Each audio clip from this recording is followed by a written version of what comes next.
Yo, what up? It's Roger from the Masquerade Podcast. We did it first. They did it worse. We got 9lives in the studio today. 9lives exclusive. Yep, the legendary tag. Yep. I was working on that drop in my head for about the last week. No, Yeah. you were. It's all I have prepared for this interview, so it was a great episode. Thank you for coming on. No, I'm kidding. Dude, all the way from New Zealand. Yeah, 12 hours, 12-hour flight. You're the third Kiwi on the Masquerade Podcast this year. Yeah, I was watching last night the Simper and the Bubblegum one. I was like, okay. Are you friends with them? Yeah, I'll say we're close friends. We did. I did go on tour with them a month and a half ago. I wasn't performing, but I did go on tour with them. So yeah, I got pretty close to them. Do y'all live near each other? Like, how big is New Zealand? I've had them on. They've kind of gave me a lesson. I forgot everything they told me. Like, are you in the same area? Yeah. So me and Lil Bubblegum were about a 30-minute drive away from each other. So, and then Simper's down in Wellington, which is about an hour flight. But yeah, like we're all pretty close like proximity. So At Wellington, I know. yeah, it is. Yeah, that's kind of like the more dark, grungy scene of New Zealand, I'd say. But that's a cool place. Have you produced for them? I actually have. Yeah, Lil Bubblegum. I do have a track with him and another New Zealand artist, Latoa, but it's not released yet. And then me and Simper are possibly working on things. So you and Semper, I feel like, could make some fire. yeah, because we're kind of in that similar kind of dark, ragey kind of genre. But what would you call your genre? I mean, it's kind of hard to describe because obviously surgical is like the genre is known for now, but because I'm kind of from the roots and the start, it's not really a genre in its sense. So there's not really a genre for me. I would say it's kind of just my sound at this point. But yeah. You're one of the founding fathers of Sigilcore. I wouldn't say I'm a founding father. I would say I'm more of a. You're an OG. I'm kind of like the face of the public scene of it now, but yeah, I'm definitely not the founding father. I want to take credit for that. What is Sigilcore? When did it start? Where's the name come from? Out of all the scenes that have weird names that don't make sense, Sigilcore makes the least sense. Yeah, no, definitely. But like I read about it. I'm invested in the scene. I understand it, but like, explain to me how this whole thing happened. So, from what I know, even I don't know the full depths of it, but it's would have started around 2019, 2020 with obviously the artist Lucifer, which you probably know, did Body Parts. And so him, and yeah, he had this kind of like collective of members back in 2020 that kind of pushed the genre out in the scene, and then it kind of just evolved with more people kind of taking that sound and making it their own. But it's kind of taken a weird turn because he's completely changed his sound. Lucifer's kind of changed his sound. Everyone's kind of fallen off from the original members. So, and where the name comes from, sigil is an actual word. Yeah, that probably most people don't know, but I've looked it up. And what does it mean? Yeah, honestly, I'm guessing it's something to do with like symbols, and obviously like the visuals and stuff are quite different from everything else, where it's kind of like a lot of flashing the dark images, kind of like castle like swords, that kind of vibe. I mean, yeah, from what I know, like, because obviously me and Lucifer like are pretty close in terms of music, but he does take inspiration from a lot of like Sonic and like Devil May Cry, that kind of interesting. It's almost like that 2000s Y2K kind of scene in a way, but it's kind of got a lot of different inspirations from many different places. So to me, it's kind of like the natural successor of hyperpop, where it doesn't sound like it, or like some Odetari songs have like the glitches and stuff that was prevalent in hyperpop. But I talk about scenes that no one makes that music anymore. Hyperpop lasted about 6 months. It was crazy for 6 months. There was all like, it was, and then, it just fell a New York Times article about it. Everyone signed to a label, and then everyone was like, I don't want to make this music anymore. I think it got very tiring very quick. Yeah, because it is a genre that is quite repetitive. It's a bit hard to listen to for a long period of time. But yeah, it definitely took a quick dive. But I feel like hyperpop never fully worked. But Sigilcore right now is like going crazy on Yeah. TikTok. So many creates. Everyone has so many followers. Everyone's streaming so much. They're actually having live shows, and there's fans in the crowd. Like, it's working. Yeah, I think it's definitely going to evolve in the next couple of years as well. Yeah. Like the sound won't stay the same for long. I think it's going Right. to change Yeah. very quickly or very soon. But Yeah, I think like even Odetari at one point was like, I don't make Sigilcore, I make Odiecore, because it's like everyone's so protective of Yeah. what they're doing, and the sound's changing, and there's so much. Anyway, but yeah, I could just tend to stay away from all the dramas. I just keep to myself. But there's a lot of drama in that world, Definitely. but we'll stay away from it. Yep. This is a positive podcast show. Okay. From New Zealand, you're 19. Correct. What was it like growing up in New Zealand?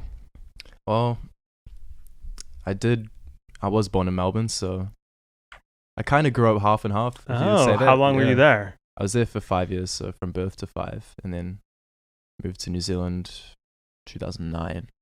So yeah, it was kind of cool because I just grew up around my family. Well, obviously, like we're new to New Zealand. No pun intended, but we just, I don't know. It's hard to describe because I don't really remember much, but Right. it is a very small rural town that we grew up in. Not a lot of, obviously not like this where it's big cities and so much stuff going on around us. But yeah, it was just chill. I mean, because when I think Australia, I think of like the city and whatever that fucking thing is called, like the domes. Oh yeah. The Opera House. Oh! That's such an underwhelming fucking name, dude. We got like the Statue of Silver. Liberty. That's We got white. the Eiffel Tower. The Opera House, dude. It should be that's in called, Sydney. like, Yeah. the fucking Australia Liberty. That's Dome. true. Yeah, it is a big landmark. But Yeah. yeah, I was like silver. I was like, no, that's not the Opera House.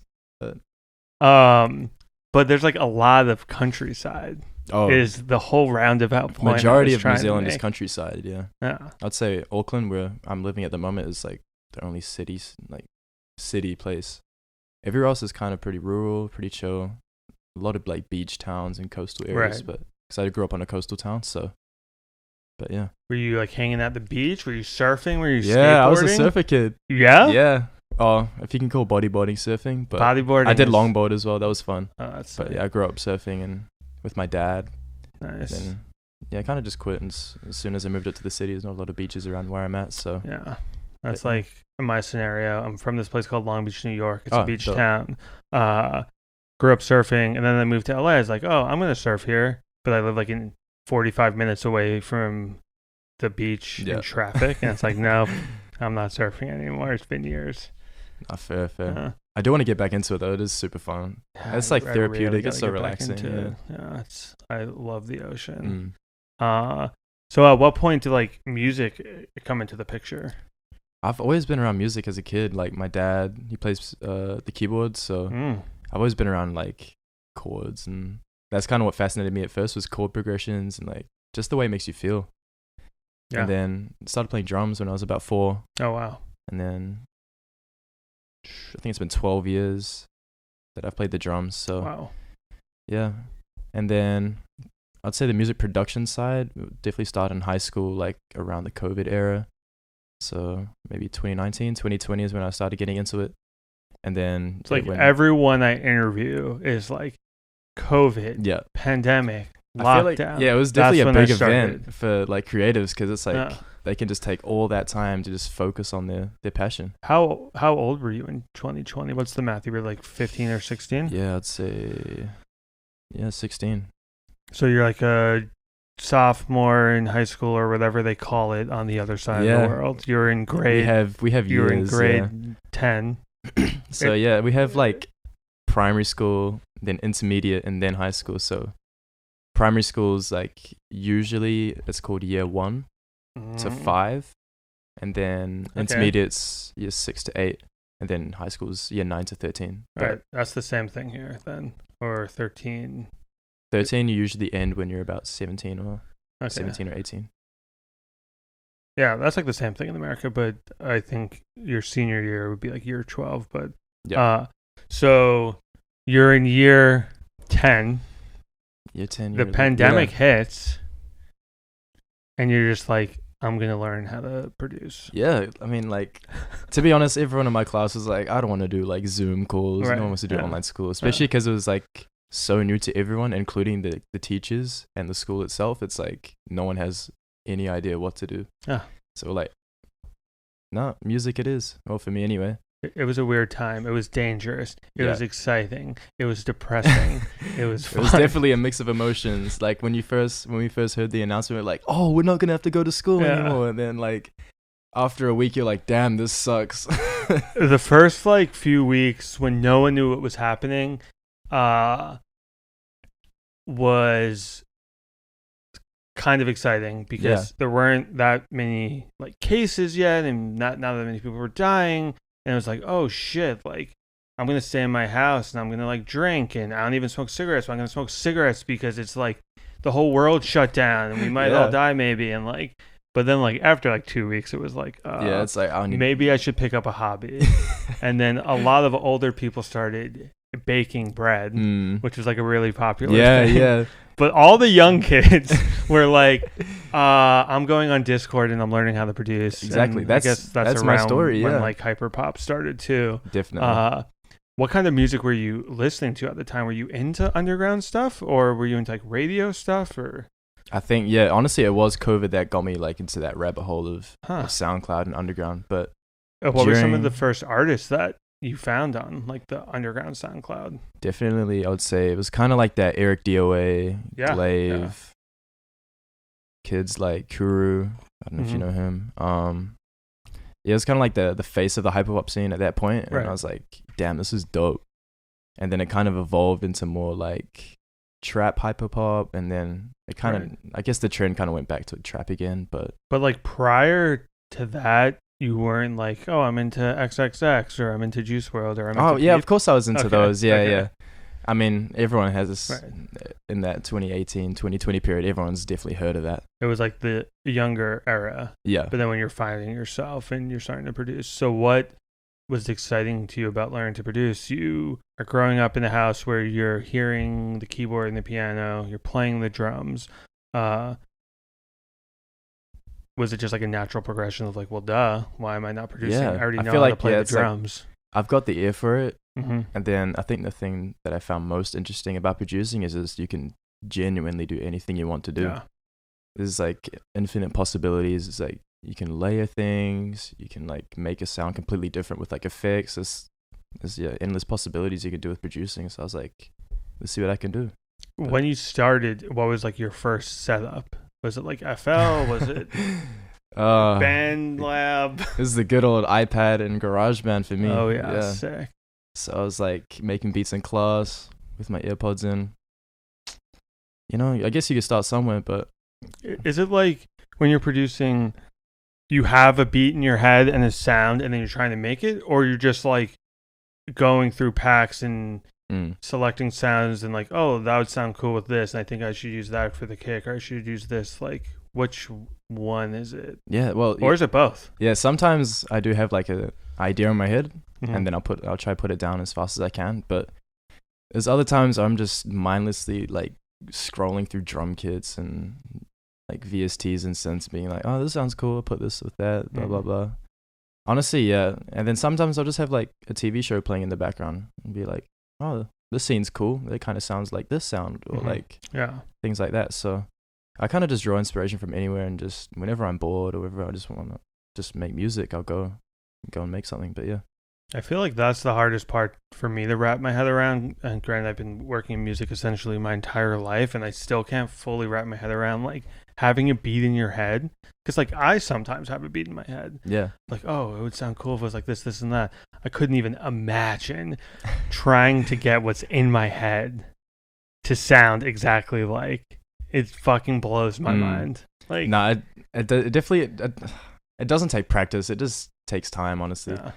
Because it gets to a certain point where you like know chords just by ear, and then you know like drum patterns by ear. You can literally like visualize a drum pattern from hearing it. So, but it just takes time. How did it progress from being on your iPad, GarageBand, to what was the next step?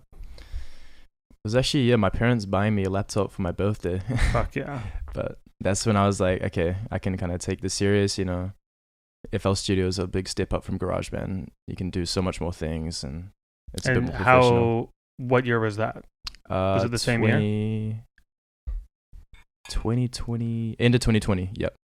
So it's Okay. kind of after COVID, not after COVID, but it kind of started settling down a little bit. You were allowed outside.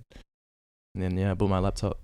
Were you uploading these songs early on to SoundCloud or TikTok or whatever, or were you trying to send them to artists, or were you just like stacking up a bunch of songs learning? Yeah, I started I started as a type beat producer, so had my YouTube set up.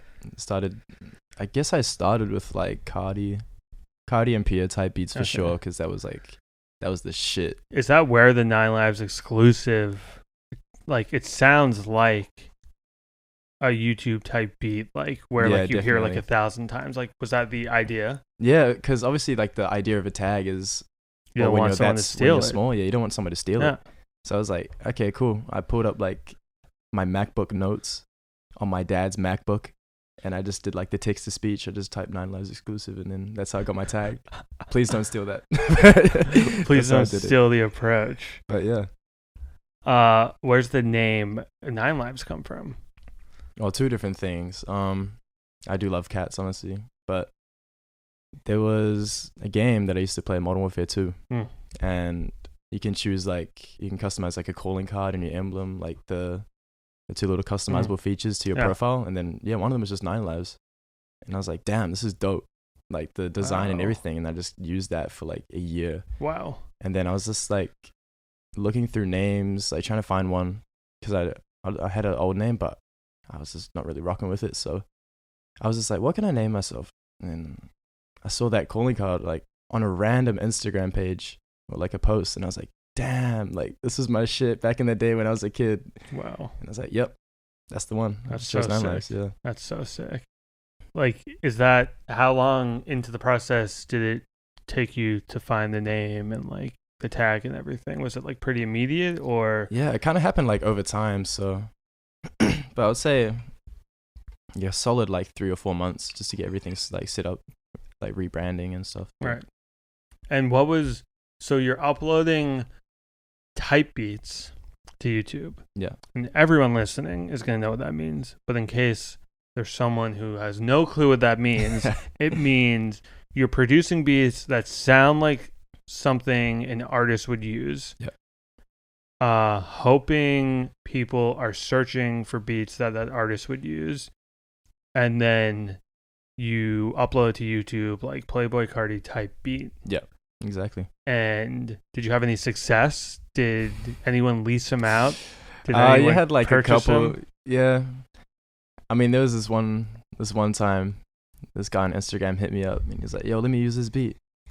And then I guess at this point I was so unexperienced, and I was like, yeah, you can use it. And then he's like, all right, cool, thank you. And I was like, oh, I'm supposed to get money from this guy. Wait. You're supposed to send me like $30 or something. And then honestly, I don't think he ended up doing anything with it. But after that, I was like, okay, I need to like set something up in a way it's like I'm actually getting paid for what I'm doing.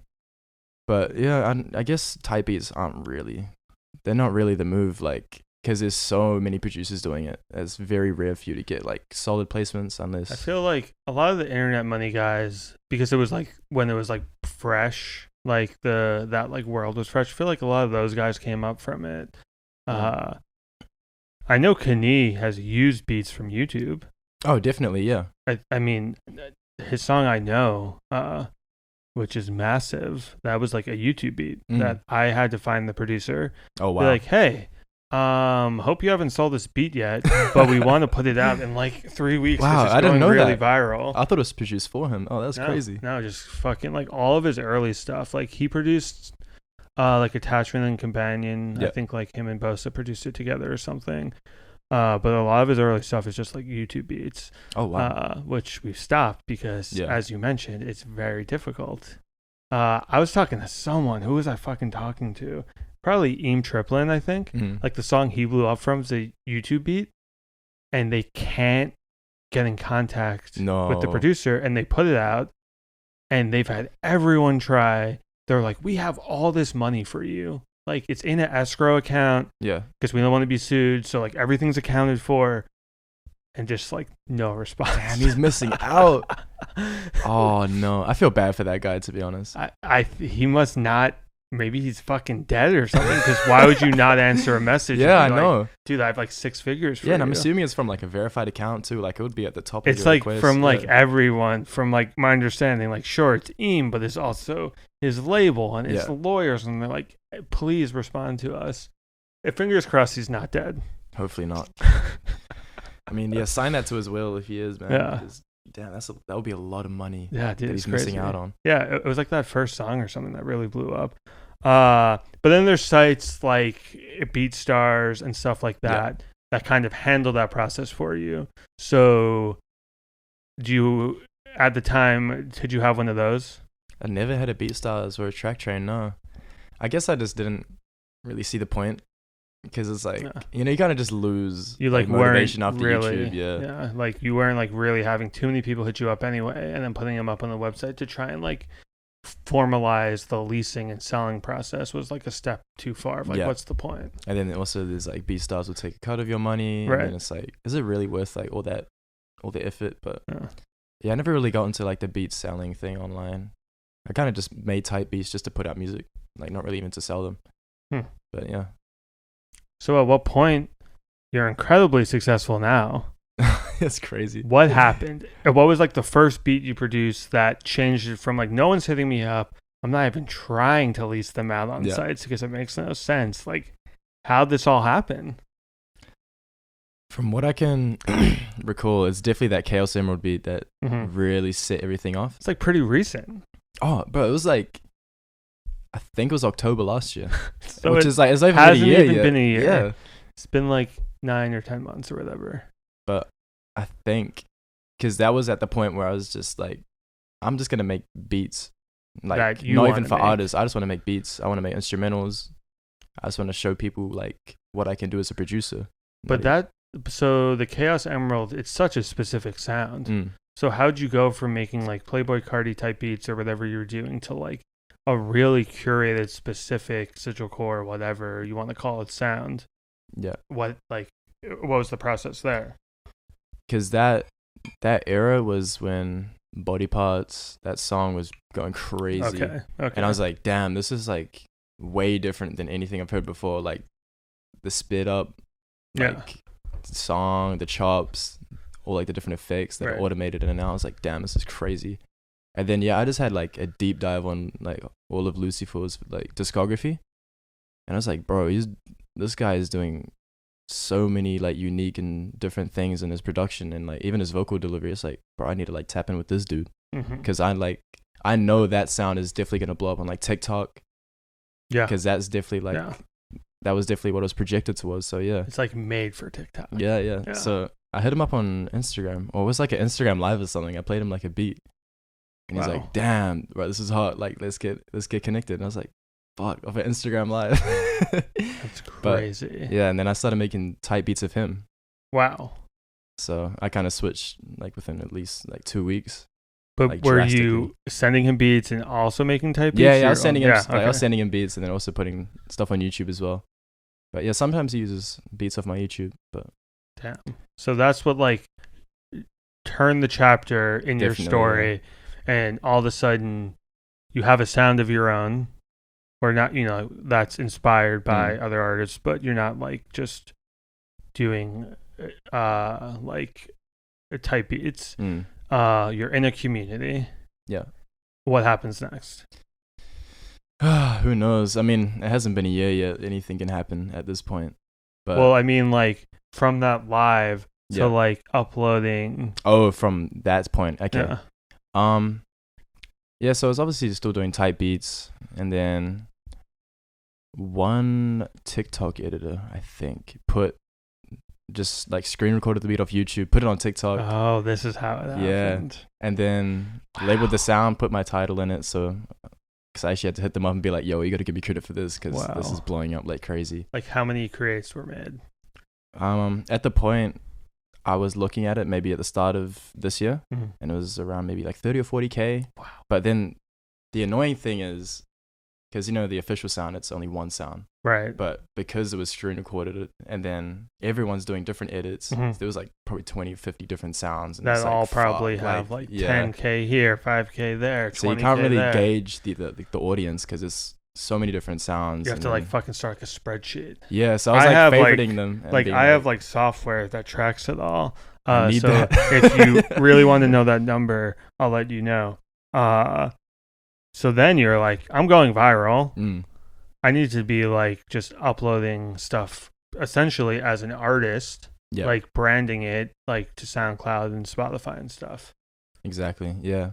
I feel like TikTok gave me that first push of like, okay, people will listen to beats with no top line on it. I need to put this on Spotify now while it's hot. Right. And then, I just put it through DistroKid, like, just made an account, put the album out, and then, it just got so much traction from, like, TikTok edits. And I was like, damn. Like, if I keep doing this, it could, like, progress to artists hopping on my beats, potentially. But I guess that's how I got it up to where I am now. And then I assume you go viral once, a ton of artists are like, hey, I want to do this song. Because that sound was still definitely in its infancy at that point. So all these artists are being like, what is this? Like, I've never heard this in my life. I need to get in with like Lucifer and then like that whole kind of group that's portraying the scene. But there's been like a ton of artists recently that I've been working with that are really rocking with the sound that's kind of came out of that genre. But how did Xtayalive happen? Oh, what's the story there? You tell me your story, and then I will let you know my memory of it. So, from my memory, the beat was only released on Spotify. So, it wasn't on YouTube, wasn't on SoundCloud. Actually, it is on SoundCloud, but... And then... I think she rapped on it. Genius. I don't know. How do you say her name? I think it's Jen Higgs, maybe? Is it? I think it's Jen Higgs, Genius. I mean, it's up to interpretation. But she rapped on the beat. I don't know how she got it off Spotify. That's the thing. Unless it's like a software that converts Spotify to MP3 or it's fucking screen recording. Screen recording the beat. But she hopped on it and then she put on SoundCloud. And then it popped off on SoundCloud, went crazy. But at the point, that album was signed to Shane at the System. So then Shane got in contact with... You put that album out. Yeah. You're going viral. Labels are reaching out. Yeah. You do a distribution deal with a label called The System with our friend Shane that we each know. So I just wanted to fill in the backstory there. Yeah, sweet. So continue. And then we had... So me and Shane basically reached out to Jen Higgs and was like, yo, we got to put this on Spotify. Like, it's going crazy. If we don't put it out, we're just going to miss on all the heat. And then, we did like there's a license, maybe like a license deal, like a little single deal. And just went crazy. Went nuts. Yeah. And then I come in. Shane. So I have Kanii on my label, Mass Records. At that exact time, I know from Kanii was going nuclear on the Billboard charts, doing hundreds of thousands of video creates. Crazy. Like celebrities using the sound, like streaming like crazy. And Shane hits me up, who I know through the music industry. And he's like, yo, congrats on Kanii. I work with this producer named 9lives. He has a bunch of viral beats. Kanii can pick out any one he wants to record a song over. And he happened to pick out that one. And Shane might have pushed Xtayalive because it was probably because it was going viral. And then I'm like, dude, thank you so much. This is incredible. Still not, to be honest, me fully even processing what was happening. So I was so focused on, I know, but I was like, we need something else now because he's going nuts. Like, we got to fucking keep firing. Thinking that, like maybe it'll do like a few million streams or whatever. It'll be a nice little like interlude to like his next single. We send it to Kanii. Me and Kanii's manager, we're on a group thread. Kanii sends it back. in like 20 minutes. Wow. And I listened to it. I'm like, this is fucking nuts. It sounds so much different than I know, but it's going to be like a cool, fun thing. Yeah. He teases it on TikTok. The rest is history. It goes fucking insane. Like, I think it's somewhere around 3 million creates across hundreds of sounds. The main sound has over 1 million. The sped up has over 1 million. The slowed down, the other sped up. Kim Kardashian and Northwest made a video to the song. That's probably like one of the biggest. Where were you the first time you saw Kim Kardashian and her daughter and Kanye's daughter Northwest dancing to a song you produced? Where was I? I think I was back home in Auckland, and then I just woke up one morning and my friend sent me this, and he's like, "No fucking way, bro! You're not gonna believe this." And I was like, "What?" And he's like, "Kim K just danced to your song." And I'm like, "Bro, you're lying. Like, there's no way." And then he sent me the an Instagram repost of it.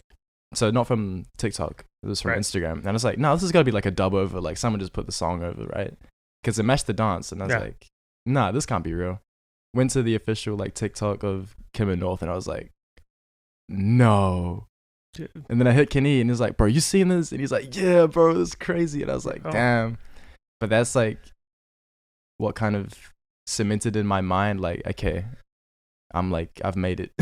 Yeah, it's like the holy grail of online content is to have Kim and North put up a video to your song, because at this point with Go, Xtayalive 2, so many big artists like DaBaby put up a video with it like the day before Kim, and every famous creator has put it up, but like Kim and Northwest only post so frequently, and she's like the most famous fucking human in the world. Yeah. Or like top 5 easily. It's the holy grail. And to know that Kanye is definitely... Oh, he's mad. He's probably mad because he doesn't want them posting on TikTok, but he's seen the video and heard the song. It's like, blows my mind that Kanye has heard that song. Kim's playing in their house. Like, the holy grail of online content, it's like accomplished. Obviously, it's crazy that Kim K has danced to it, but then if you think about it, the people that know Kim K personally, it's like they've probably all heard it as well. So it's like, because she also like she doesn't post that much either. Yeah, they post very rarely. Yeah, so it's like a big honor. Yeah, and I am blessed. Thank you, Kim. Thank you, Kim. Shout out Kim. One day, all of y'all are gonna meet Kim. I'm sure of it. I mean, so all this happened like 4 or 5 months ago, pretty much like 4 months ago. Yeah. Very recently. The song has across all platforms, I'm not sure on the number right now. It's definitely over 100 million times. I would say so, yeah. I'm sure we'll go gold next year. There'll be fucking plaques in the mail. Damn. What happens after that? Like, where do you go from there? Yeah, so I think that beat in particular is what kind of put me on the map for like the industry side of things, and like artists starting to hit me up for beats, and I'm like, how do I deal with this? And then that's when Dan came into the picture. Actually, Dan came into the picture before Xtayalive 2 or Go, because I was like, I don't know how to handle this. Like, I got no management on my side. I have a lawyer. I don't know how, like, what contracts mean. I'm like, that's crazy. I can't do this all by myself. So yeah, luckily I met Dan through Bubblegum, which is on your podcast not too long ago, and yeah, we just got all that sorted. It was a blessing to have Dan. It's like I could not have done this by myself. I would have been screwed. I would have got such a bad deal. Like, shout out Dan. So for the people that don't know, Dan, your manager, he manages Sempra and Lil Bubblegum and a lot of other artists I haven't had on the podcast yet. People call him the masked koala because he's like the masked gorilla of New Zealand. Like, he had a blog and he was throwing shows and doing all this stuff, and he also has long red hair. It's hilarious. I will insert a photo of us right here. And now it's gone. That is Dan and me at the Kanii Odetari show. Yeah, the cousins. It's absurd.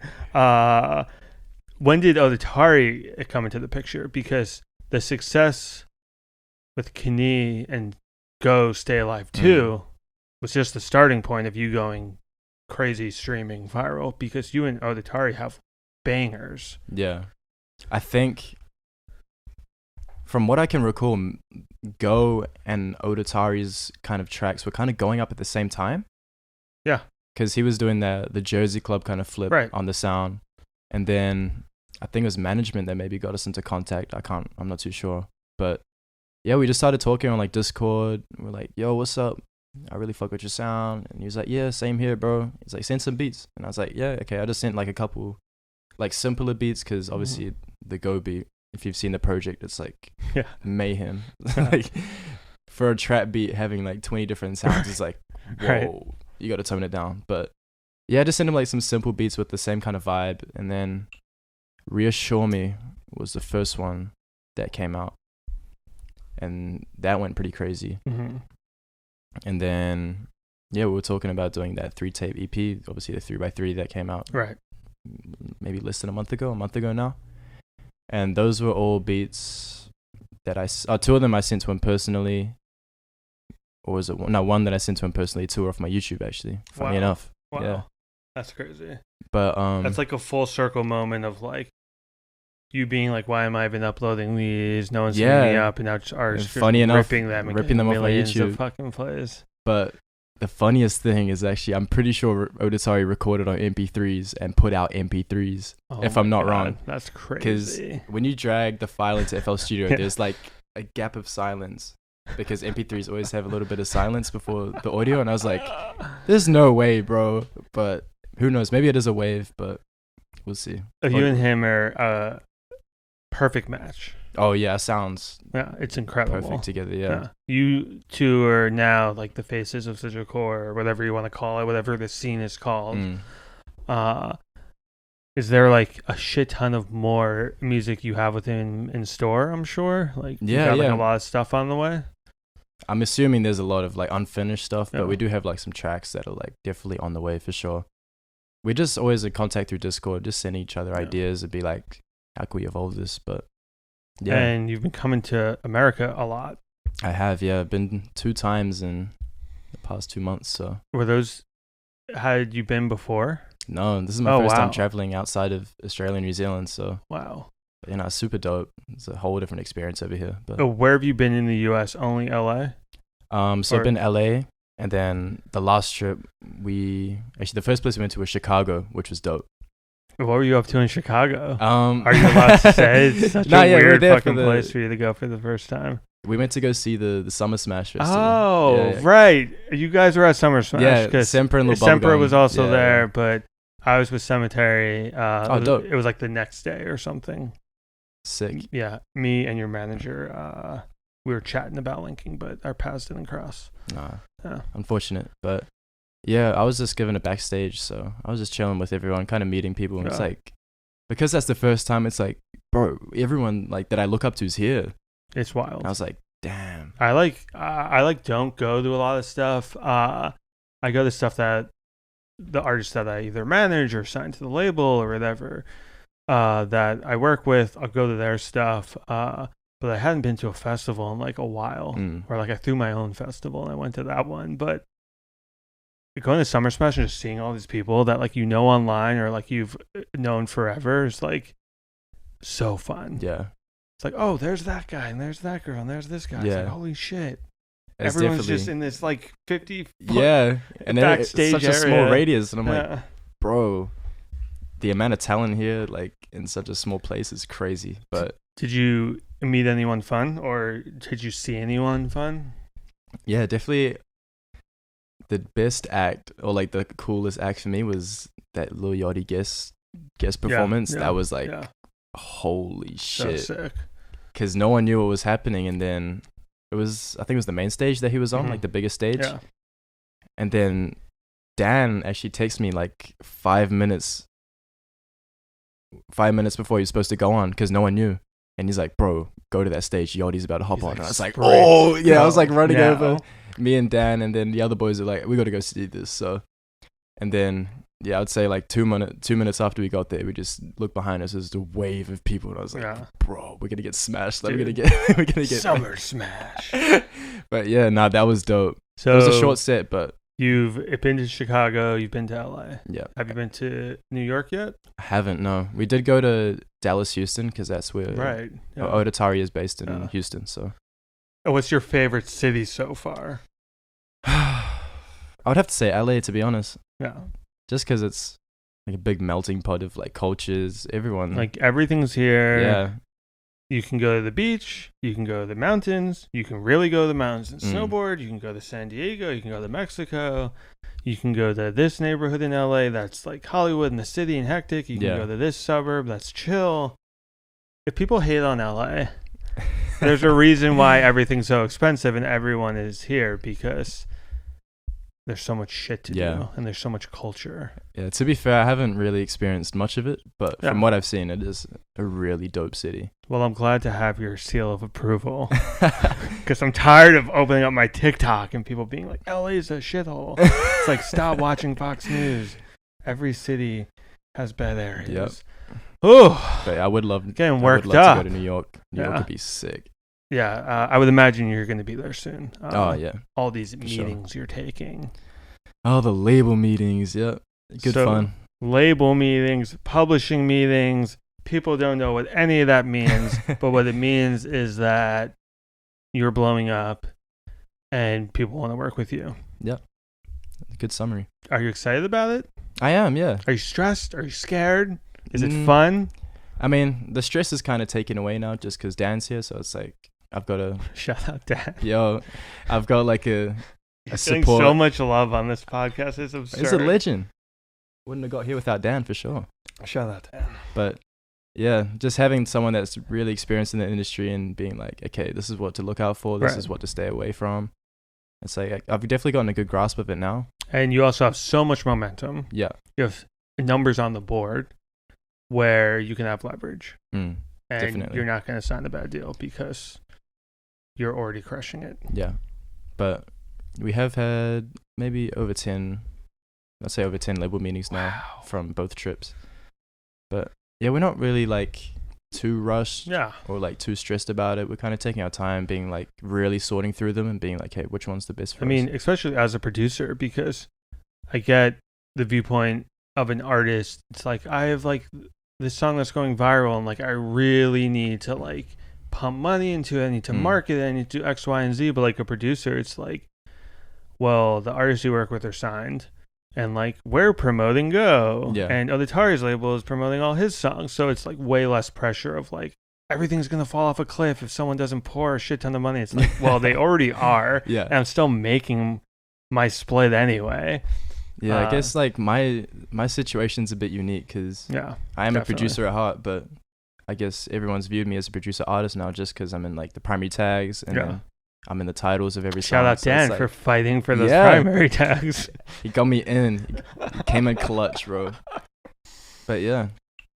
Would you ever record your vocals on this song? Is that anything you've ever thought of? Yeah, I've been experimenting with it for a couple months now. Yeah, I have like this little clique of friends that I just like screw around with vocals. We've been putting stuff out like on SoundCloud just for fun. Shout out Wump Nation. I know you're watching this, but.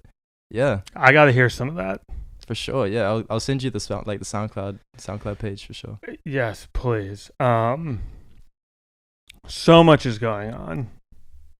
Is your family stoked? Are your parents excited for you? Yeah, man. Like my parents are the number one supporters for real, because they've been like even when there was no like business side of my music, they were always supporting me with like the creative side and being like, yeah, like just do what you want to do. Like, we're always going to be here, so. And then I did study music for 1 year up in Auckland. And I was like, why am I even studying because I feel like there's no point in studying a creative thing. It's like, it's what are you going to teach me? Crapshoot of like. Yeah. I went to music business school, which that's not creative, but I was in the video editing class. And I remember it was like a young teacher, and like I went to like a really cool college, and he was just like shitting on Kanye West at the time. Like, this is so long ago, I'm fucking old, but it was like might have been like around the Taylor Swift stuff or something. And he was like, his video sucks because X, Y, and Z. And I'm like, dude, I I'm in the wrong place. It's like you're can't. so. I've never heard someone like, I'm not even like a huge Kanye stan, but Yeah. I think it was like the Runaway video, which is like incredible. I'm No like, way. dude, you're out of your mind. Like, I should not be here because this is not working for me. Yep. Yeah, it's like what's always been on my mind is you can't teach creative style. Like, you've got to find it yourself. Yeah.